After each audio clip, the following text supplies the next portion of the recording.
नमस्ते बच्चों। कक्षा 4 वीक 21 17वां विषय हिंदी। टोपी और जूते का आज हम अध्ययन करेंगे। देखिए, यहाँ पर आपको एक चित्र दिया गया है। टोपी का है और जूते का है। दोनों के बीच बातचीत हो रही है, संवाद हो रहे हैं। यह इकाई मैं आपको हिंदी एवं गुजराती दोनों में समझाऊंगी। आप सब लोग यह इकाई अच्छी तरह से सुनना एवं समझना, ठीक है। टोपी कहती है, तू पैरों में रहता है, तू छोटा है, मैं सिर पर रहती हूँ, मैं बड़ी हूँ। એટલે કે ટોપી કહે છે કે તું પગમાં રહે છે અને તું નાનકડો પણ છે અને હું માથામાં રહું છું અને હું મોટી છું। जूता कहता है, मैं पैरों में रहता हूँ, काम कितना बड़ा करता हूँ। એટલે કે બૂટ કહે છે, હા હું પગમાં રહું છું પણ કામ કેટલું મોટું કરું છું। तो टोपी कहती है, तू और बड़ा काम खाली बातें बनाता है।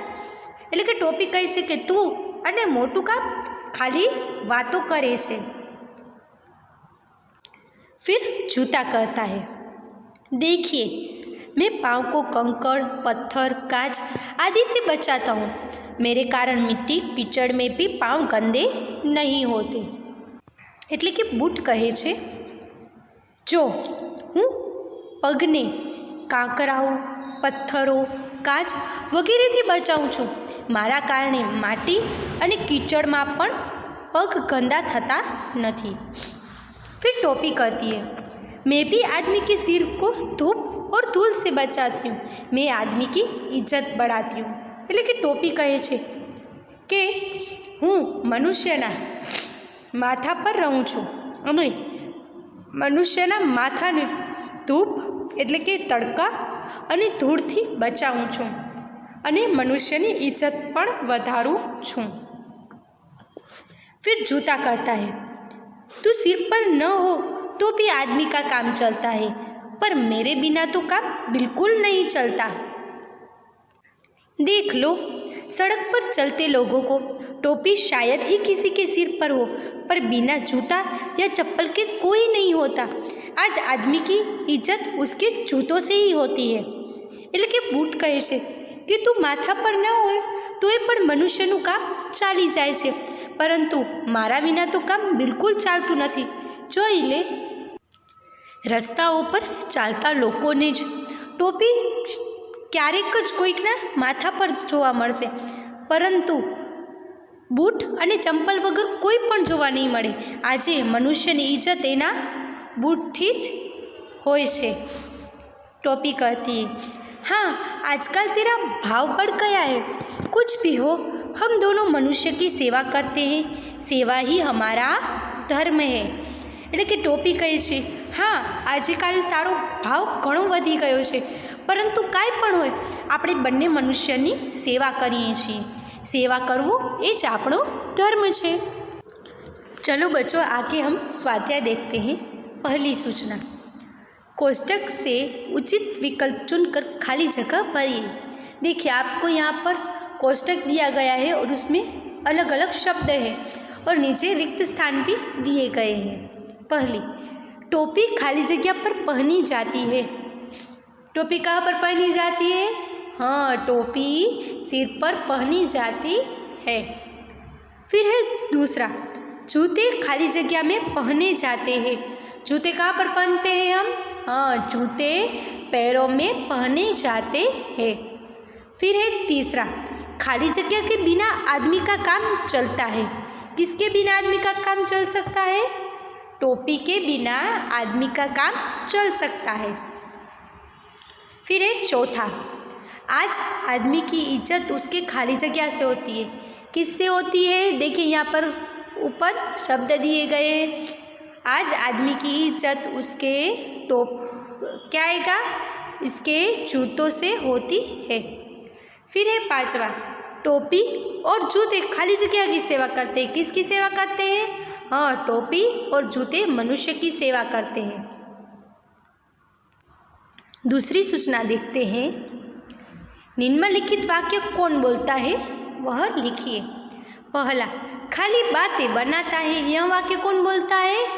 टोपी बोलती है। इसका उत्तर आएगा टोपी। फिर है दूसरा, देख लो सड़क पर चलते लोगों को, क्या आएगा? यह वाक्य कौन बोलता है? जूता। इसका उत्तर आएगा जूता। फिर है तीसरा, सेवा ही हमारा धर्म है, यह वाक्य कौन बोलता है? टोपी। इसका उत्तर आएगा टोपी। ठीक है, फिर आगे देखते हैं। निम्नलिखित प्रश्नों के उत्तर लिखिए। पहला प्रश्न, टोपी खुद को बड़ी क्यों मानती है? इसका उत्तर आएगा टोपी सिर पर पहनी जाती है, इसलिए टोपी खुद को बड़ी मानती है। उत्तर में फिर से दोहराती हूँ, टोपी खुद को बड़ी क्यों मानती है? इसका उत्तर आएगा टोपी सिर पर पहनी जाती है, इसलिए टोपी खुद को बड़ी मानती है। फिर है दूसरा, टोपी जूते को छोटा क्यों मानती है? टोपी जूते को छोटा क्यों मानती है अथवा क्यों बताती है? इसका उत्तर आएगा टोपी जूते को छोटा इसलिए बताती है क्योंकि वह पैरों में पहना जाता है एवं वह छोटा भी है, इसलिए। इसका उत्तर मैं फिर से दोहराती हूँ, टोपी जूते को छोटा बताती है क्योंकि वह पैरों में पहना जाता है और वह छोटा होता है, इसलिए। अब है तीसरा प्रश्न, जूता पाँव की रक्षा किस प्रकार करता है? इसका उत्तर आएगा जूता पाँव को कंकड़, पत्थर, कांच आदि से बचाता है और उसके कारण मिट्टी और कीचड़ में भी पाँव गंदे नहीं होते हैं। उत्तर में फिर से दोहराती हूँ, जूता पाँव को कंकड़, पत्थर, कांच आदि से बचाता है और जूते के कारण मिट्टी एवं कीचड़ में भी पाँव गंदे नहीं होते हैं। अब चौथा प्रश्न, टोपी किन से सिर की रक्षा करती है?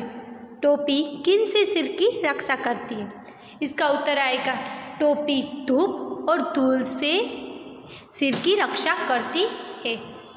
उत्तर में फिर से दोहराती हूँ, टोपी धूप और धूल से सिर की रक्षा करती है। तो चलो बच्चों, हमने 71वां टोपी और जूता का अध्ययन किया। आपको यह इक्कई घर से एक बार पढ़ना है और उसका स्वाध्याय जो है वह आपको हिंदी की नोटबुक में एक बार लिखना है। होमवर्क में फिर से दोहराती हूँ, 71वां टोपी और जूते का वांचन करना है, आपको घर से एक बार अच्छी तरह से रीड करना है एवं उसका स्वाध्याय आपको हिंदी की नोटबुक में लिखना है। ठीक है, नमस्ते बच्चों।